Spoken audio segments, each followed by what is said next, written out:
Almagtige Here, baie dankie vir die voorreg wat ons het om U te kan aanbid. Almagtige Here, dankie dat ons kerk toe kan kom in hierdie wonderlike omstandighede. Liewe Jesus, dankie vir U vrede wat in alle verstande ons te bowe gaan. Wanneer ons harte onrustig is en ons gedagtes bekommerd raak, vra ek dat U ons met vrede sal vul. Hou wag oor ons harte en gedagtes en help ons om elke dag op U te vertrou.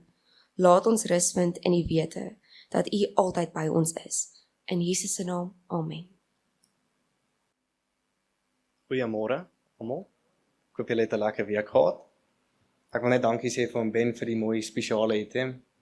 En dankie vir Julani. Sy het gisterand 9:00 eers gesê sy sal die verwelkoming doen. So ja. My getuienis vir oggend is gebed is meer as net praat. So dit was baie anders gewees as die vorige een wat ek aangebied het. Want die vorige een wat ek aangebied het, het baie maklik gekom. Daar was 'n duidelike gebeurtenis wat daartoe gelei het dat ek daaroor gepraat het. En hierdie een daar het niks aangegaan nie. Ek het gebid en ek het gebid en ek het gevra vir die Here, wat moet ek sê? En daar was net niks nie. En dit was moeilik om te verstaan, want ek het gedink die Here sal my baie tyd gee om voor te berei, dat dit 'n goeie getuienis sal wees, en ek het nie verstaan hoekom hoor ek niks van God af nie, soos die vorige keer nie. En dis ook 'n tyd van die jaar wat mense persoonlikheid nie goed gepaard gaan met geduld en met lank wag nie. So my kop het baie besig geraak en ek het baie begin dink en ek het baie met die Here gepraat in gebed. Want daar's soveel wonderlike getuienisse. Daar's miljoene elke dag reg oor die wêreld, want God is so goed. So ek vra toe vir die Here, met wat begin ek? Wat kies ek? Wat sal die beste werk? Wat sal die meeste bemoediging bring? Wat sal nie vreemd klink voor in die kerk nie? Wat sal 'n indruk maak op iemand? Wat sal nie te lank wees nie en wat sal nie te kort wees nie? Wat sal goed klink? Wat sal 'n goeie storielyn hê? Wat sal aandag hou? Wat sal inligting deurgee? En wat sal iemand se hart aanraak?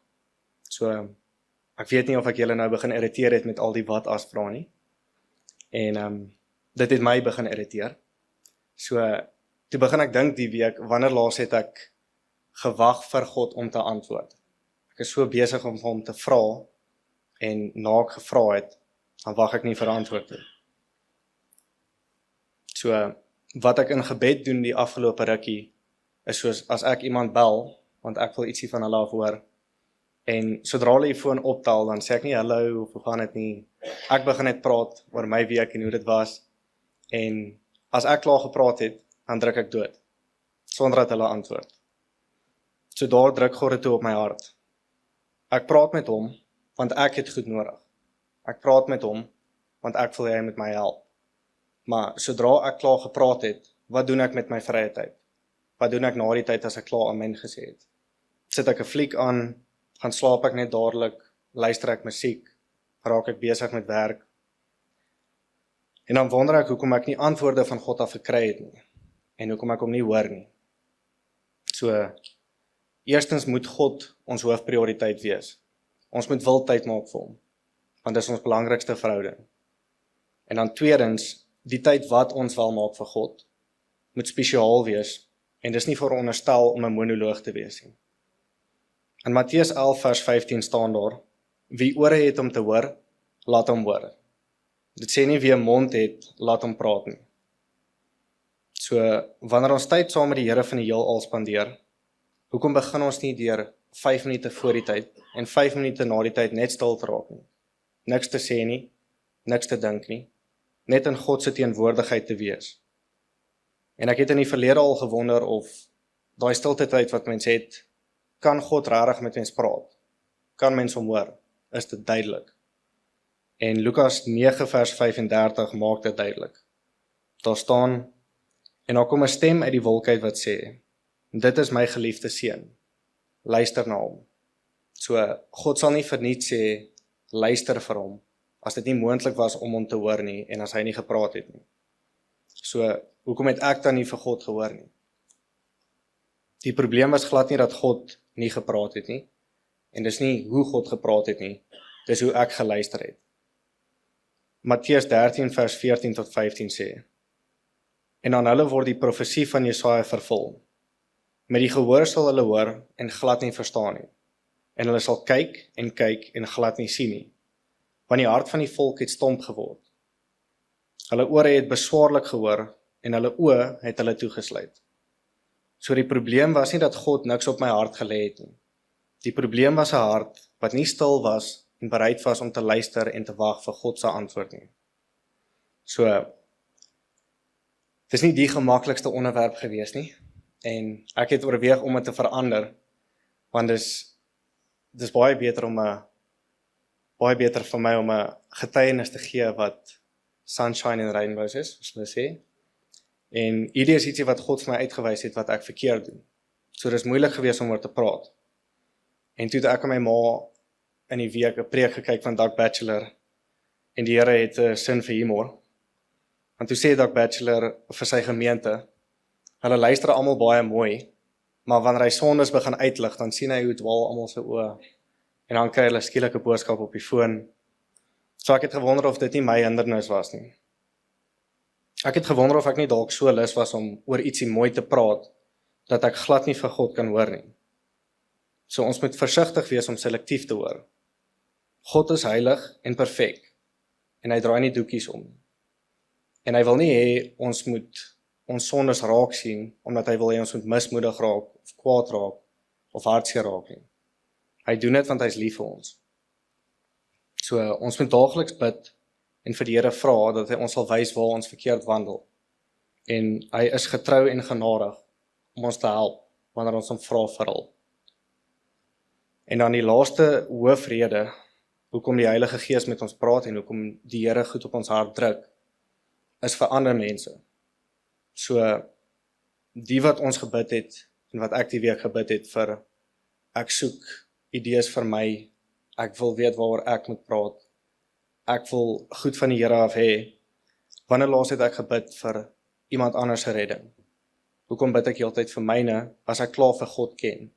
Hoekom bid ek nie vir iemand wat nog nie vir God ken nie?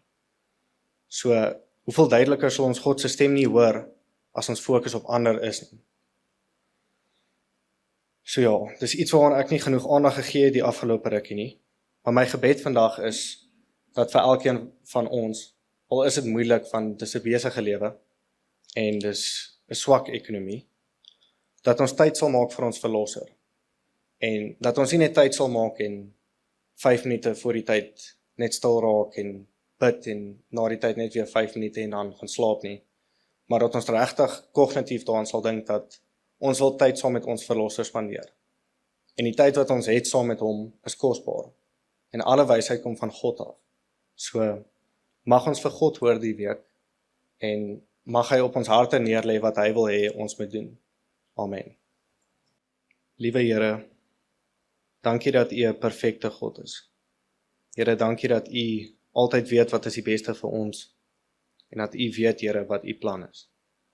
Dankie, Here, dat die geld wat vanoggend ingekom het, dat ons kan seker wees, Here, dat dit sal gaan vir die uitbreiding van U koninkryk. Here, dat die fokus sal wees op die verlores en nie die verlostes nie, Here, want ons moet hulle bereik. Here, ek wil bid en ek wil vra dat elkeen wat hier sit vanoggend, Here, dat ons sal tyd maak vir U, want U is die belangrikste in ons lewe. Mag ons besef, Here, dat bid is nie net routine nie, en dis nie 'n monoloog nie, Here. Mag ons regtig luister vir wat U vir ons wil sê, en al is dit net om in stilte te sit saam met U, Here, mag ons dit doen. Dankie, Here, vir die wonderlike oggend. Here, dankie vir almal wat veilig hier aangekom het. Here, ek wil ook bid en ek wil vra asseblief, gaan met die mense wat siek is, gaan met die mense, Here, wat koud kry, wat in die hospitale is, Here, wat finansiëel sukkel. Here, dis 'n moeilike lewe, maar Here, U bring vrede. Here, mag U asseblief ons almal vashou deur die week, en mag ons vandag, Here, kwaliteit tyd saam met U spandeer. Dankie, Here, vir al die liefde en die genade. Amen.